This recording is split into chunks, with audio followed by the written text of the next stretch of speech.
आंखों की रोशनी तेज हो जाएगी। जी के नए नए उपाय सुनने के लिए चैनल को सब्सक्राइब जरूर करें और आगे से आगे शेयर जरूर करें। प्रेम से बनाओ और तिल्ली के तेल का ज्यादा उपयोग करो।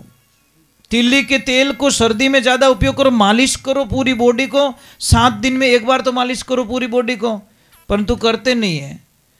और सबसे बढ़िया इलाज बताता हूं, इतना छोटी बछड़ी होती है ना गाय की, उसका गौमूत्र लेके इतना गौमूत्र पीना स्टार्ट कर दो आप, जिंदगी में देखो हजारों बीमारियां खत्म हो जाएगी आपकी। आंखों की रोशनी तेज हो जाएगी। अगर कान किसी का ज्यादा दुखता है तो 2 बूंद कान में डाल दो गौमूत्र को, देखिए कितना आनंद आता है। अगर आंखें ज्यादा दुखती, सर्दी में आंखें ज्यादा दुखती हैं, तो आंखों में थोड़ा सा पानी मिला के वो गौमूत्र आंखों में डाल दीजिए, देखिए कितनी क्लीन हो जाती है, कितनी साफ सुथरी हो जाती है। पर अगर किसी की रूसी बहुत है, डेंड्रफ बहुत हो गया, तो थोड़ा सा पानी मिला के गौमूत्र से अपना सिर धो लीजिए, देखिए आप। परंतु क्या करें, उस शैम्पू में पता नहीं क्या क्या गंदी चीजें मिलके देते हैं ना, तो भी हम धो लेते हैं, परंतु जो ओरिजिनल है वो चीज हम लाते नहीं है। महाराज एक ध्यान रखना, क्योंकि मैं तो गायों के बीच में ही बड़ा हुआ हूँ, बस हमारे आश्रम पे गाय ही है और गायों की सेवा ही करता रहता हूँ। मेरी ड्यूटी सुबह लग जाती है, 4 बजे उठने वाला व्यक्ति हूँ, 4 बजे उठते ही गायों की सेवा में लग जाता हूँ मैं, बराबर नहीं। तो इसीलिए मुझे पता है गाय क्या है। गाय कोई पशु नहीं है, गाय को पशु मानना ही बहुत बड़ी भूल होती है। अब यहाँ पे पूछूंगा कितने लोगों के घर पे गाय, बता दीजिए। इतने लोग बैठे हैं, 2 या 3 हाथ ऊपर हुए, बहुत बढ़िया बढ़िया है क्या, पक्की बात। मैं आऊला देखने वास्ते, वो पाछो गयो प्रो, उबो ही नहीं रहियो, कटी गायब रह गयो। अरे कट जाए भाई, गाय ले उन जाए कहीं, वो धन्यो काम बिगाड़ दिया लग गई। प्लीज पता नहीं एक ऐसी भयंकर बीमारी लग गई है। सब कृपा हुई है मोबाइल देवता की। इस मोबाइल देवता की इतनी कृपा हुई है, न तो ये सच बोलने देता है, न जीने देता है, न मरने देता है, और न पढ़ने देता है, न सोने देता है, न टाइम पे खाने देता है। इस मोबाइल की इतनी भयंकर बीमारी हो गई महाराज, कैंसर से तो आदमी जल्दी जल्दी 2-3 महीने में मर जाता है, पर ये तो मरने भी नहीं देता, जीने भी नहीं देता। इसलिए अगर जीना है, लाइफ में जीना है, तो मोबाइल का कम से कम उपयोग कीजिए, आपकी जिंदगी में बड़ी खुशियां आएगी। मोबाइल ने पति और पत्नी के बीच के रिश्ते खत्म कर दिए। मोबाइल ने अपने दोस्तों के बीच में बहुत बड़ी दरार खड़ी कर दी। मोबाइल ने पढ़ाई के बीच में बच्चों की लाइफ को खराब कर दी। बच्चे मोबाइल बिना रह नहीं सकते, बोलो, खाना बिना रह जाएंगे। और अगर आप बेटा नाराज मत हो, आप मोबाइल देख रहे हो, कोई अच्छा जो आपका फेवरेट गेम हो आप देख रहे हो, और आपकी मम्मी आवाज लगा दे तो कि तुम मत चढ़े, please mom not disturb me. मजाक नहीं कर रहा हूं, मम्मी को डायरेक्ट बोलते प्लीज, अने नहीं रही तो झूठ बोल जाई कि मैं तो ऑनलाइन पढ़ाई कर रही हूं, 8 आंखों नहीं फ्री फायर खेल रही है। मतलब कितना झूठ बोलवा देता मोबाइल। इसीलिए दयाल प्लीज मोबाइल से इतनी दोस्ती मत रखिए, आपको लाइफ होना नहीं आपका। हम बच्चों को ये कि please not accept your friend, accept your subject, your life your subject. आपकी लाइफ कौन बनाएगा? आपका सब्जेक्ट। कोई दुनिया में आपका नहीं है, सिर्फ आपका सब्जेक्ट है, वो आप आसमान की ऊंचाई पे छू सकते हो। आप जहां पहुंचना चाहते हो वहां आपका सब्जेक्ट आपको पहुंचा सकता है। आपको डॉक्टर बनना है तो पूरा दिल से पढ़ाई कीजिए, आप डॉक्टर बन के बताओगे। अब मोबाइल में चिपी अड़ा रहे वो आखों दिन, तो डॉक्टर शायद ही बनो। आपको पायलट बनना है तो आपको वो सब्जेक्ट करना पड़ेगा, आपको वो कोर्स करना पड़ेगा, तो आप कुछ कर पाओगे। इसलिए ध्यान रखें। और एक और बीमारी भयंकर लग गई है, इतना मोबाइल पे I miss you, I like you, बस थोड़ी देर मैसेज नहीं आए तो दिमाग ही काम नहीं करे, टावर ही नहीं आवे। बोलो पता नहीं क्या बीमारी लग गई लोगों को। अरे मिस करना है तो उस परमात्मा को करो, मिस करना है तो अपने पापा को करो, मिस करना है तो अपनी माँ को करो। एक बच्ची को नौकरी लग जाती कंपनी में, कंपनी वाले का कॉल आता है कि आपकी नौकरी पक्की हो गई है। वो नाचने लगी, वो बोला रुक जा, सगाई हुई नहीं, एडवांस में फेरा मत का।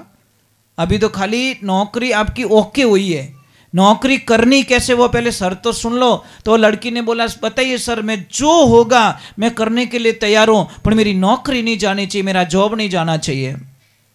तो कंपनी वाले ने बोला कि नौकरी आपको लग गई है पक्की बात है, पर इसके जो शर्त है नियम है वो आपको फॉलो करने पड़ेंगे।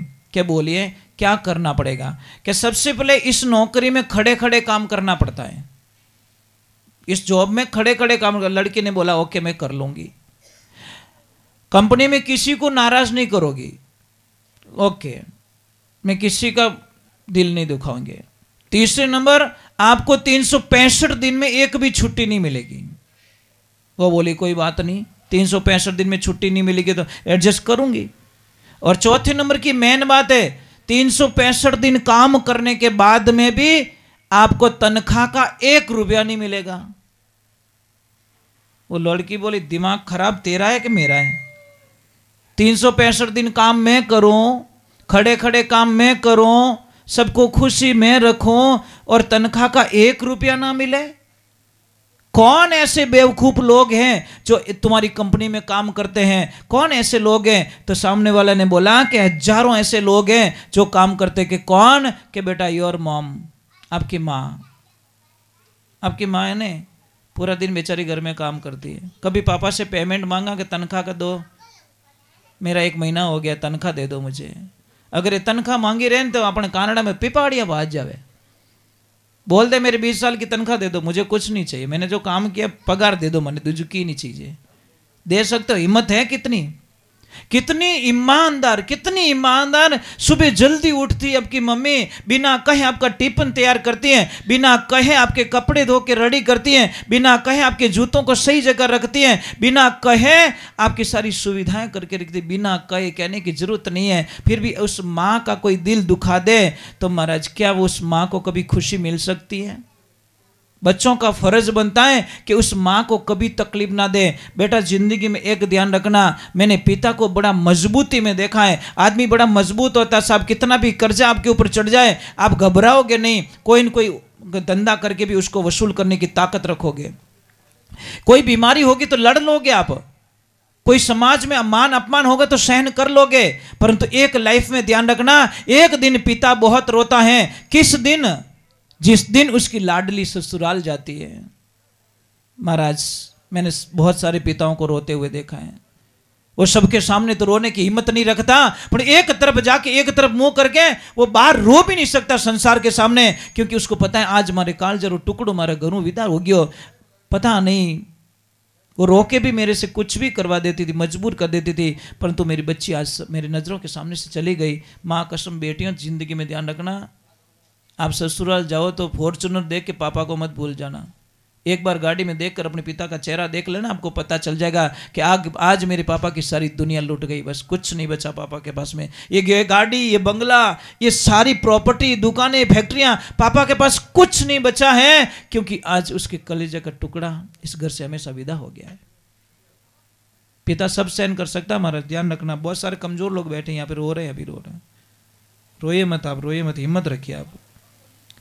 बहुत सारे लोग कभी क्या होता है कि पापा सब कुछ सहन कर सकते, बेटी को रोते हुए ससुराल भेजना नहीं चाहता।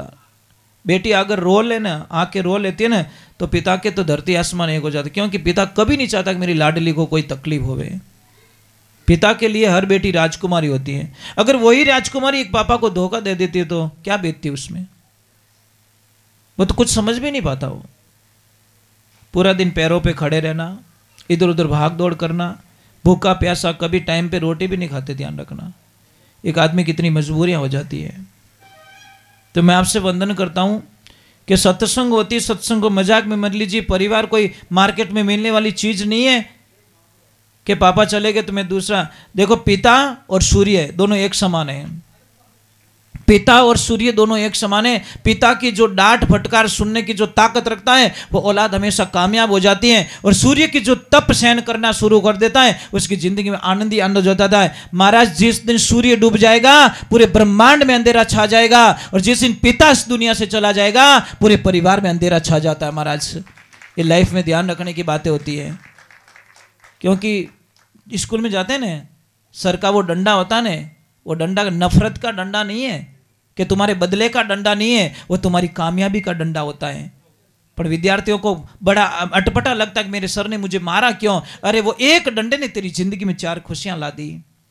एक घोड़े पे बैठा हुआ घुड़सवार घोड़े को क्यों मारता है? वो चाहता है कि मेरा घोड़ा मैदान में हार ना जाए, इसीलिए वो चाबुक मारता है। वो घोड़े को जीता ना चाहता है। तो बेटा आपके भी सर कभी आपको डंडा मार देना तो सोचना ये डंडा मेरी जिंदगी के अंदर कुछ न कुछ नई कामयाबी ला के छोड़ेगा। पर क्या करे, मार साहब आपड़ा कह दियो मार से डरे के काटा गेट बारे काटे की तो लंबो तिलक काढ़ी राम जाने घरे जाने कह दियो। तो मैंने एक चीज नोट की है, टीचर और सड़क दोनों वहीं के वे रह जाते हैं, पर उस पे निकलने वाले अपनी मंजिल पा लेते हैं। समझ में आ रहा कि नहीं आ रहा है? मास्टर जी वही है, पर बच्चा जो पढ़ा था, जिसको मास्टर जी ने पढ़ाया, वो कोई आईपीएस, कोई कलेक्टर, कोई कहाँ से कहाँ पहुँच गया। पर मास्टर जी हाल उन्हीं स्कूल में कहीं है रे छोरा, कहीं है वह वटी साल थोड़ी। और सड़क वहीं के वहीं है, पर इसमें जो चली थी गाड़ी वो कन्याकुमारी पहुँच